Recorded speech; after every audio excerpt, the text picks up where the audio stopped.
Well, here in the UK, the breed of dog is banned. In various US states, the dog is also banned because of their potentially very aggressive nature that they have.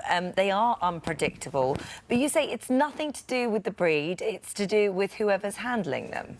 Absolutely. I mean, they're not unpredictable at all. I mean, they're absolutely predictable. Just, I mean, it's an animal, you know, but it has nothing to do with the breed of dog. You know, this is absolutely how you raise dogs. You know, dogs require firm leadership and structure. You know, so it's all about how you raise a breed of dog. It has nothing to do with the breed of dog. I mean, I've lived among my family, my kids, and lots of these dogs for over years and years and years, and we've lived in peace and harmony. You know, as long as, you know, we follow the general rules, you know, implementing structure into their life. And what about the relationship that the dog has with the babies, Lisa? What access does Hulk have? The moment Jackson came home from the hospital, Hulk was completely in love with him. Every time he'd cry, he'd be right over by the crib, checking on him, watching. He wouldn't take his eyes off him. He absolutely loves him. What's to stop him suddenly attacking back?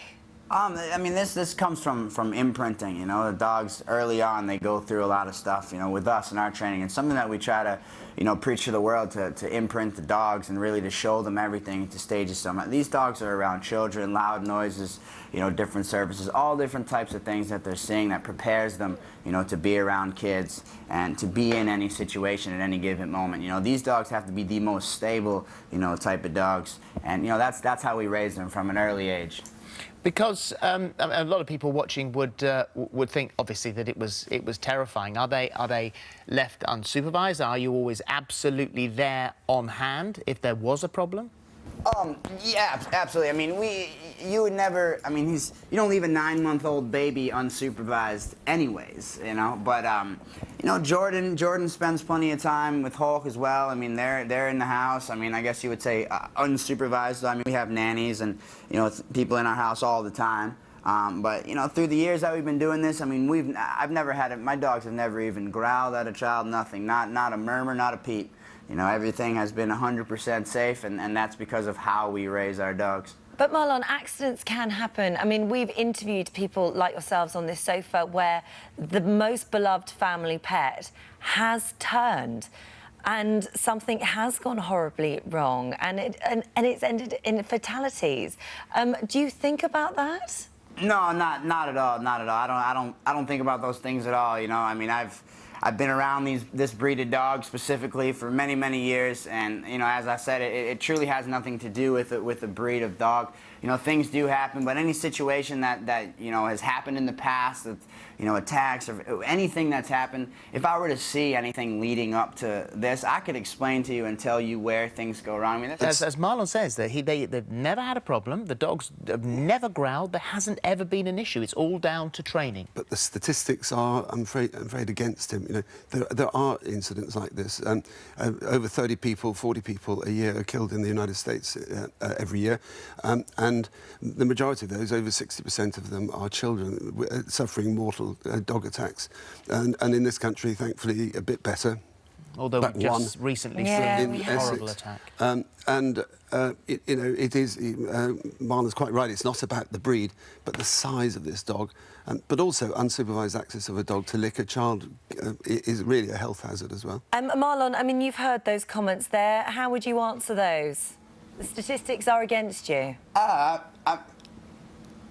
mean, you know, that's the way of the world. I mean, most of the time, I mean, these dogs are frowned upon, and they're stuck to statistics that most of the time aren't even true. I mean, a lot of things are claimed to be this dog, claimed to be that dog, and half the time they're not. You know, you know, unsupervised, I mean, as I said, I mean, anytime you're seeing film, a lot of times people see a video and they say, oh, well, where's the parents? Who's unsupervised? I mean, somebody's filming. So they're always supervised. You know, I mean, like I said, I've been at this for years, and I've never in my life seen any issue at all. I mean, I have my children out with 30, 40, you know, pit bulls at one time, you know, out in the field. I mean, our dogs live in complete harmony. It is all about how you want to raise these dogs, you know, that's it. But leaving a child unsupervised with a dog at any point, well, you know, that would be irresponsible to begin with, you know. So that's not something that we do. But, you know, showing the world the gentle nature of, you know, these dogs and dogs in general is what we're after. I've got to just raise that one point that Roger made there, was that you say supervise and you're, you know, within arm's length of your children. But if that dog started, I mean, his stats are incredible. 170 to 180 pounds, 12 stone. His head is 28 inches wide. He's 6 foot tall when he's standing on his hind legs, 3 times the size of a normal American pit bull. You say that never unsupervised, but you'd never stop him. You would not be able to stop him if for whatever reason he turned. Oh, well, first of all, in my mind, I would never believe that would happen, but I would absolutely be able to stop him. You know, that's part of what we do. You know, with my dogs, you know, there's both sides of these dogs. You know, they turn on, they turn off.